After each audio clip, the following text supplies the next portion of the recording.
One of the enduring fascinations of public life is the persistent capacity of the anointed, those who presume moral authority without the encumbrance of demonstrable results, to inflict upon the population policies that are at best futile and at worst actively destructive. Their latest performance, now unfolding in Los Angeles under the aegis of Mayor Karen Bass, offers a stark, almost theatrical illustration of this phenomenon. We are told, with solemn pronouncements and an almost evangelical fervor, that the distribution of cash to undocumented immigrants is a gesture of protection.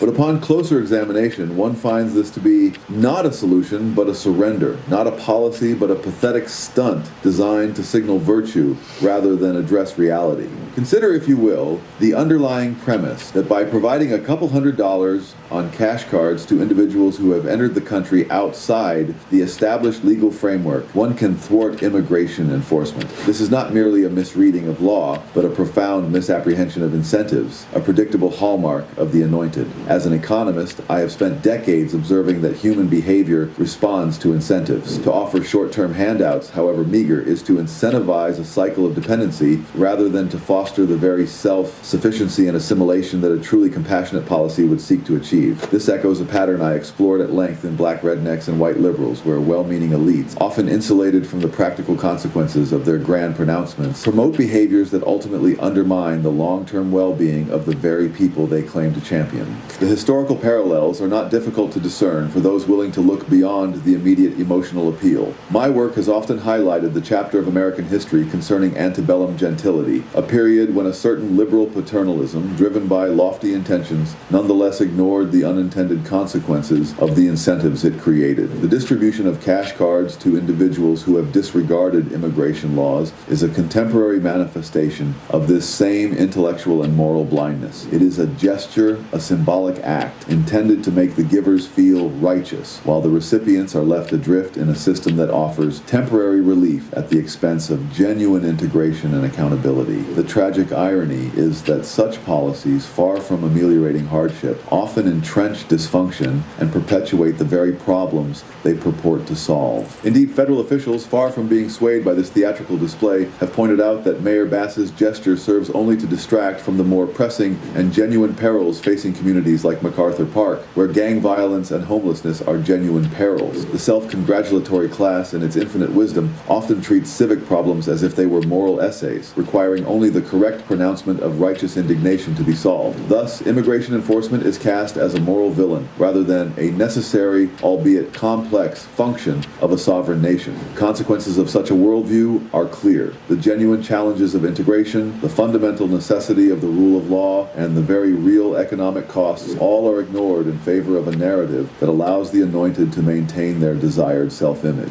My studies on cultural patterns and their influence on societal advancement have consistently shown that misguided cultural interventions can, and often do, entrench dysfunction rather than alleviate it. The cash card strategy is a prime example of this phenomenon. It reinforces a cycle of evasion, enabling street-level opportunism while simultaneously undermining the incentives for legal integration and self-reliance. It is a policy that rewards the circumvention of law, creating a parallel system that strains public resources and erodes civic order. The long-term consequences are predictable, communities remain vulnerable, real resource constraints are neglected, and the imperative of public safety is sacrificed on the altar of signaling sanctuary virtue.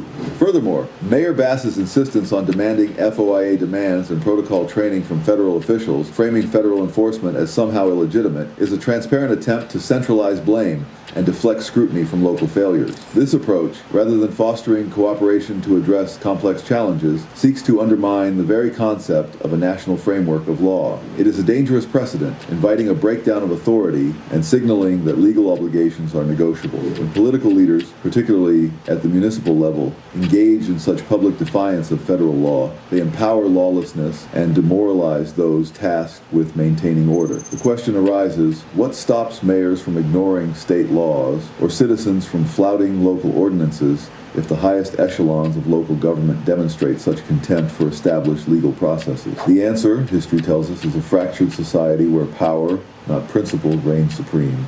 This behavior aligns perfectly with the philosophical warning I have repeatedly issued. Grievance-based populism, often cloaked in the language of compassion and human rights, draws its strength from identity and resentment, not from a genuine commitment to tangible results. The danger of such an approach is profound. When short-term political theater replaces long-term structural reform, when rhetorical flourishes are prioritized over the cold, hard facts of consequence, the very civic institutions that underpin a free society begin to erode. Personal responsibility, a cornerstone of individual and societal progress, is sidelined in favor of a narrative of victimhood and external blame. This is not progress. It is a regression toward a society where the loudest voices, not the soundest arguments, dictate policy. Karen Bass's cash redistribution stunt in Los Angeles, therefore, is more than a fleeting news item. It exemplifies the insidious trap of the anointed, prioritizing moral performances, the preening for public approval, the pronouncements of abstract virtue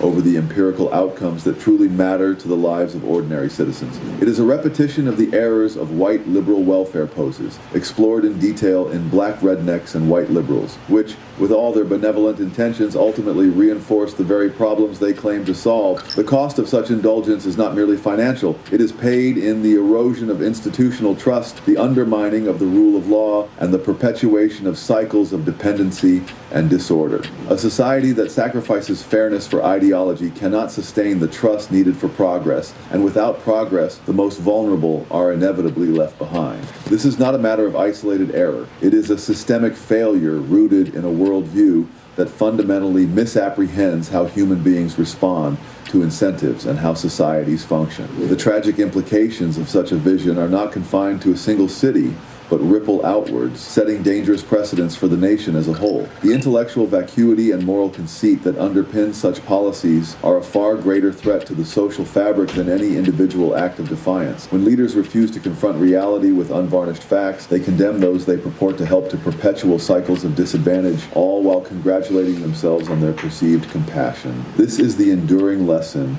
repeated throughout history for those willing to learn it.